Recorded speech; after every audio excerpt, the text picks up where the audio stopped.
I decided to ask Copilot, an artificial intelligence program, to critique the supervelocity and selection theory of light. And what follows is an essay that was produced entirely by artificial intelligence.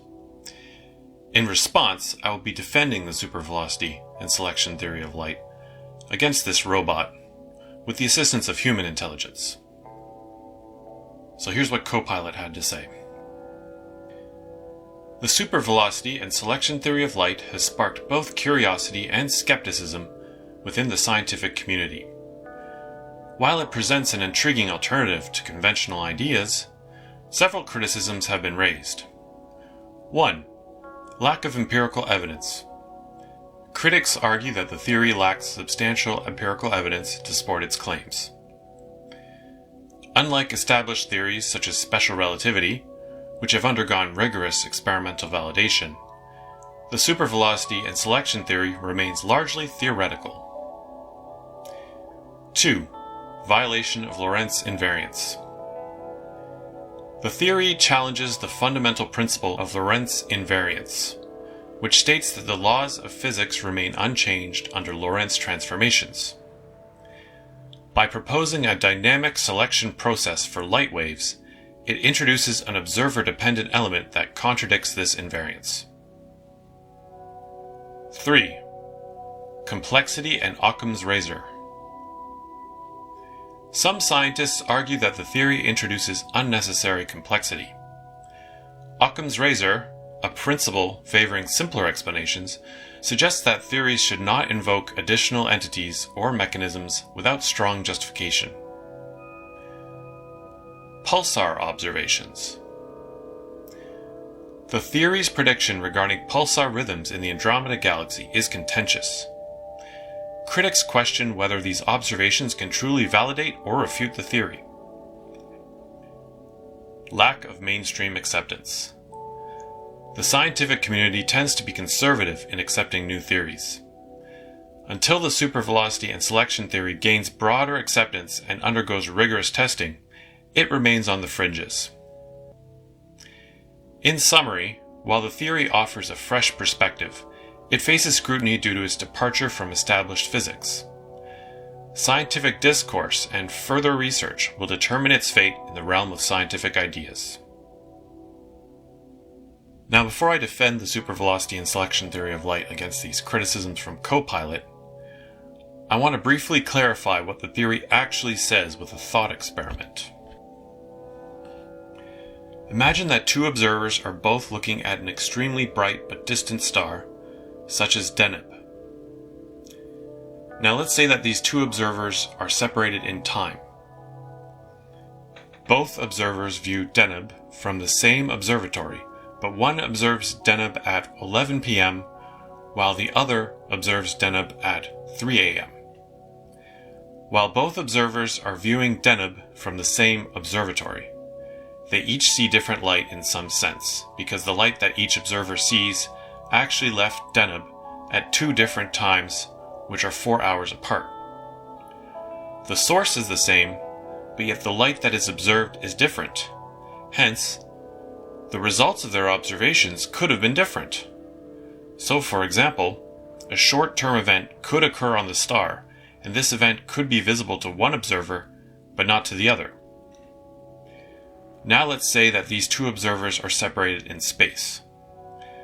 Both observers view Deneb at the same time, but one is in an observatory in Chicago and the other is in an observatory in Toronto.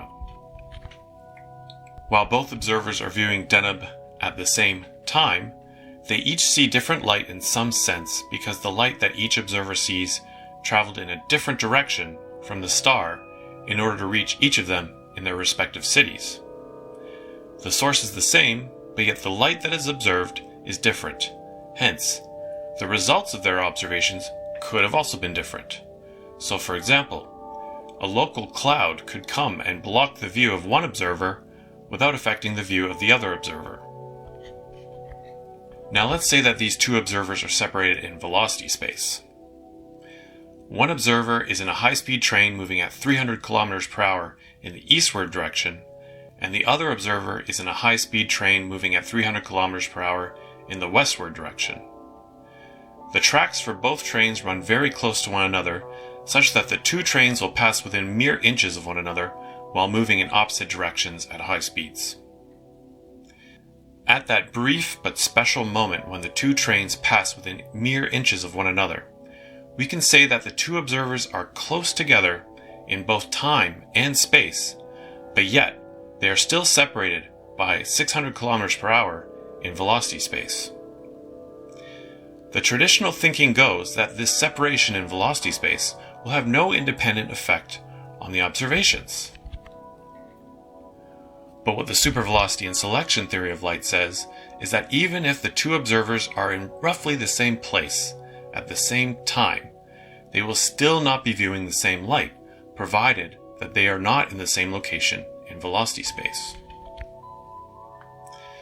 So the source is the same, but the light that is observed is different. Hence, the results of their observations could have been different. So for example, the light that each observer sees would actually occupy a slightly different location in velocity space, and this divergence carries many implications. One implication is that we don't need to modify either space or time with length contraction or time dilation in order to reconcile the observations from each individual inertial frame of reference under the false assumption that both observers must be viewing the same light. Another implication is that one observer might be observing light that left from the star at a different time due to that light's differing location in velocity space. In other words, the light that you see depends just as much on your location in velocity space, as it also depends on your location in space and your location in time. Observers in different locations in velocity space who view light from the same source will not actually see the same light. This is the fundamental insight behind the supervelocity and selection theory of light. Now that I've cleared that up, I will return to the criticisms from Copilot. Number 1. Lack of empirical evidence. The empirical evidence for the supervelocity and selection theory of light is actually the same empirical evidence which supports the two postulates of special relativity. The supervelocity and selection theory of light does not contradict the two postulates of special relativity. The Michelson-Morley experiment, the Kennedy-Thorndike experiment, and Maxwell's equations all serve as the empirical evidence which supports the supervelocity and selection theory of light, and also the two postulates of special relativity. The second postulate of special relativity merely says that the light that is observed appears to move at c relative to the observer, but not necessarily at c relative to the source of the light. In other words, the speed of light is an observer-centered phenomenon, and it is independent of the velocity of the light source. These are the basic facts that special relativity is based on, but it is also the basis of the supervelocity and selection theory of light. All of the empirical evidence that supports the two postulates of special relativity also supports the supervelocity and selection theory of light to an equal degree. In the book, I explain why the alleged evidence of inertial time dilation and length contraction has been misconstrued. The findings which have been cited as evidence do not actually apply to the inertial motion of large classical objects. Instead, these distortions only apply to the acceleration of quantum objects, and hence they should be viewed as a separate quantum mechanical phenomena, which demands a quantum mechanical explanation. It is always the force of acceleration that is manipulated and measured, while the relative speed and direction of the object is merely a confounding variable.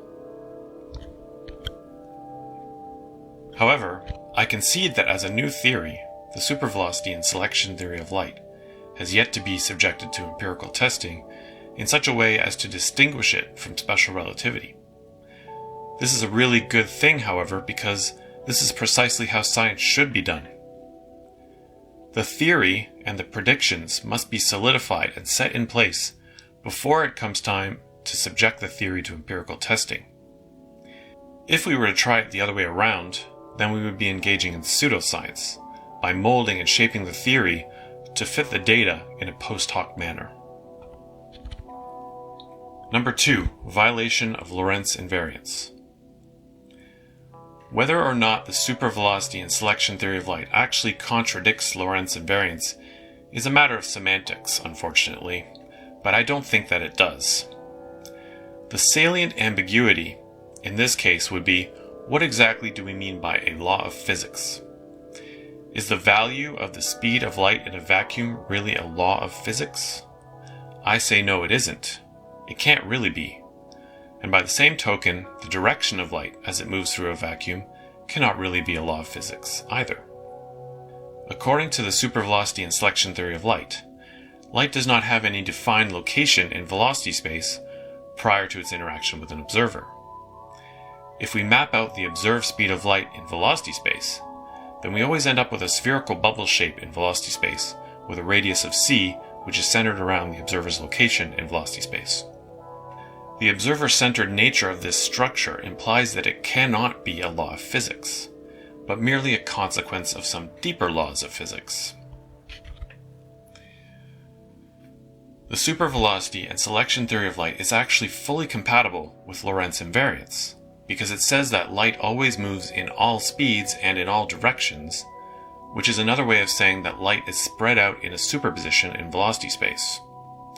In other words, it doesn't matter how fast or in which direction the observer is moving, because in either case, the light itself is always moving at all speeds and in all directions. A supervelocity is Lorentz invariant. It is only the observer-centered selection process that creates the illusion that the velocity of the observer matters. The accusation that this theory violates Lorentz invariance is false. Complexity and Occam's razor. I think that I may have made an error in calling whatever it is about reality that accomplishes the task of narrowing down the light that an observer can interact with a selection mechanism. Calling it a selection mechanism is perhaps misleading because this term is not sufficiently broad and abstract. I don't want people to get the impression that there is some sort of machine or complicated entity that engages in this selection process. We don't need to postulate any hidden mechanism per se. The idea is actually much simpler than that. You can physically touch objects that are close to you, but you can't touch objects that are far away from you. This is a basic rule of physical interaction. As you move around, the objects that you can and can't touch will change. Hence, the objects that you can touch are selected from amongst all objects based on your location in space. All that I'm really doing with this theory is saying that the light that you can and can't interact with is similarly selected by your location in velocity space. And as you move around in velocity space, the light that you can and cannot interact with also shifts accordingly, because latent light will move into and out of your light bubble. And as it does so, it changes its status from your point of view from latent to manifest, and from manifest to latent. There's really no comparison. If we are to compare the supervelocity and selection theory of light to special relativity in its fully unpacked form, with all its various caveats and additional hypotheses exposed, then we are really comparing the geocentric model of the solar system of Ptolemy to the heliocentric model of Copernicus. The supervelocity and selection theory of light is far less convoluted. It explains the appearance of an invariant speed of light without proposing any inertial time dilation or length contraction. Occam's razor weighs very heavily in favor of the supervelocity and selection theory of light. Parsimony is the strength of this new theory, not its weakness. Pulsar observations. According to the supervelocity and selection theory of light, as Earth orbits the Sun, this creates two different types of parallax.